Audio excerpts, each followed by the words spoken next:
Yan, nandito na po yung along highway na ito. Ito po yung highway papuntang Santa Elena, papuntang Labo. So ito po ay sa Barangay Bulala. So ito po yung kalsada na papunta ron sa property. Pupuntahan natin. Mga around 150 meters po ang layo. So medyo paahon siya ng bahagya pero cemented road po lahat yan. Tara po, tingnan po natin ang property mga kaparmlat. 6 na hektarya po yun at kalahati. Ayan, ito po mga ka-farmlet yung ano. Nakadikit po ito mismo dito sa Barangay Road. Actually, ito po nakadikit talaga sa highway po ito. Kaso yung pong highway, yung sa may school, nakadenate na po pala yun sa may school.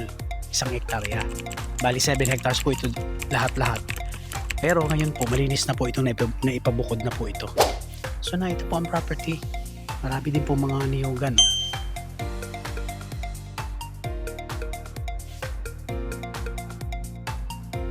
Ito po may bakod na po ito na barbed wire. Kaya nakikita po natin. Mahaba pong frontage ito.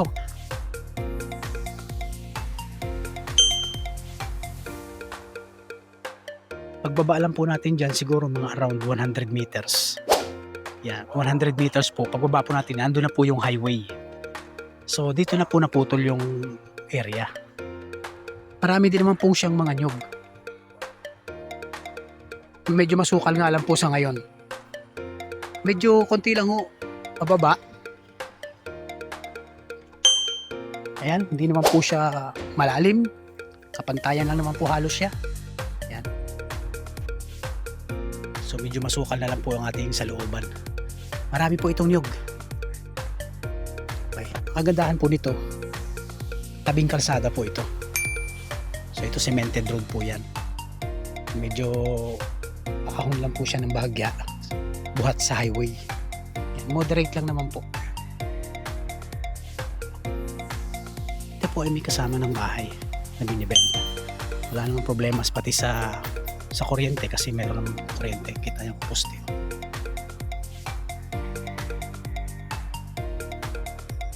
Yan. So mga ka-farmlet, tayo po ay umahon ng bahagya. Ano po? Napakahaba pala. Hindi lang po pala 100 meters ang frontage nito. Baka ito yung mga 300 daw approximately, sabi po ni tatay. Siya po nakakaalam. So kasama po ito, ano? Kasama na yan. Kasama po yan, may kuryente po sarili yan. Tapos may sarili pong linya. Tapos may tangke po yan. Kalakata.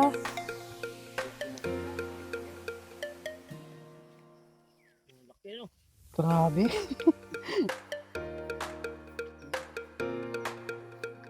Mga ilan pa naman po ang niyog dito, tatay? Ay, bakit mo? Libo pa po palang mga niyog dito. Ay, pang produkto. So, ayan, meron pa pong tangke ng tubig. Ayun po yung tangke ng tubig. Yung hose po na yun, tatay, saan ang gagaling? Sa bundok po. Nagbabayad lang? Nagbabayad lang sila? Wala. At talaga, ganun ba? Grabe. Wanto sawa sa tubig. Oo nga. Baboy pa, oh. Meron pang figure eh. Ito po ay hindi naman masyadong slope pababa. Kasi rolling lang po siya ng bahagya. Rolling lang ng konti yung lupa. Pagdating po ron, papantayan na naman tapos may lupa. Yan, meron po tayong mga ilang prutas dito. Yan, katulad ng santol, mangga. Ayan po ang kanilang prutas dito. Rambutan po mayroon din. Grabe ang produkto. Saging, ito po. Pati langka, kalamansi. Yan, kalamansi din. Ang ganda ng pwesto. Ang dami pong mangga, ang dami pong santol na puno. Ganda. Ang source ng tubig, kuryente, meron na po dito. Kaya wala nang pong problema. Pipwestuhan na lang po ito. Pipwestuhan na lang. Pakalapit na po ng school. Dikit halos sa property. Lipote, yan. May lipote rin sila. Kadali na naman yata si Jigo. Ah. May sapa pa dyan. Oh, na ito na. Ang ganda. Yeah, ay, napakasagana po sa produkto. Grabe.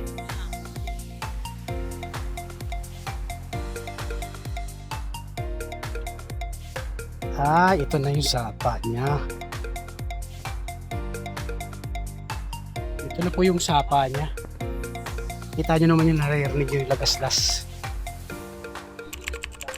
Oo, kulang lang sa linis talaga ito. So ayan, meron po tayong source ng tubig na sapa naman para pa sa ano? Ito yung iba yung pinukuhaan nung kapal. Opo, oo. Yung talaga inumin nyo. Tapos may mga ilang puno po dito na mga matitigas. Kahoy. Marami na. Bahay! Ang bahay. Meron pa dyan. Kaya bahay. Ayos na yan. Nara ano, parang may nara pa nga yun. So yan mga kaparnat. Anim na kalahating hektarya. Ito po yung 6 at kalahating hektarya. Ito po sa Barangay Bulala. Purok 7. Kompleto na po rito. May bahay. Kitira na lang po. May kuryente na. Nasa tabing kalsada. Nasa 300 halos yung frontage sa ating kalsada po. Kaya walang kaproblema sa mga produkto, sa pagbabiyahe. Accessible po talaga. Malapit lang din naman po ito sa town proper. Ano po?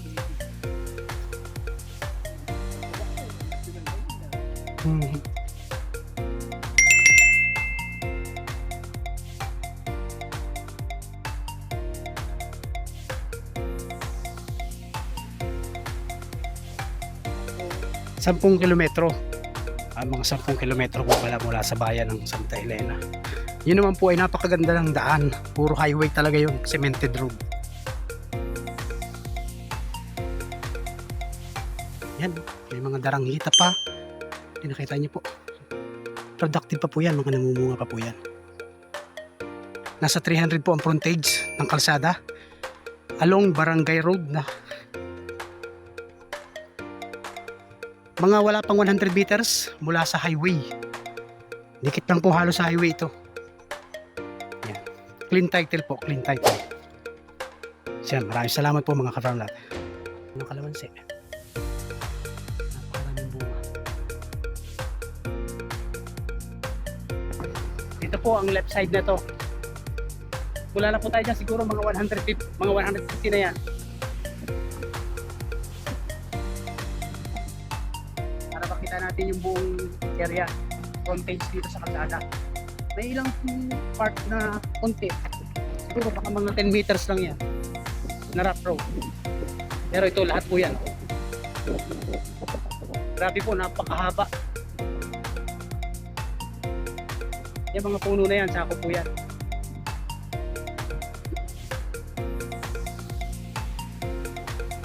Para sa tubig, grabe sagana sa tubig. Makakapok pala ito. Oh, paano? Oo. Agla naman.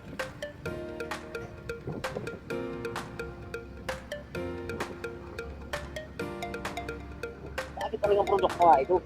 Sagana sa produkto.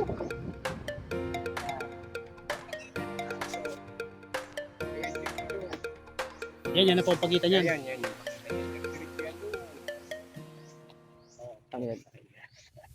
So, andito na po tayo sa pagitan.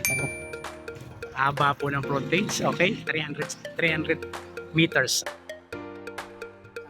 So mga ka-farmlot, tayo po ay galing po tayo doon sa may papuntang papasok na kalsada. Pero ito po pala ay along highway talaga.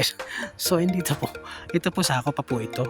Although ito ay medyo elevated siya ng bahagya. Pero kayang-kaya naman po itong patagin. Yan. So along highway naman po pala talaga. Iniwasan lang yung bahay na ito. Approximately ang mga frontage po nito sa highway ay mga 70 meters, mga ganun po.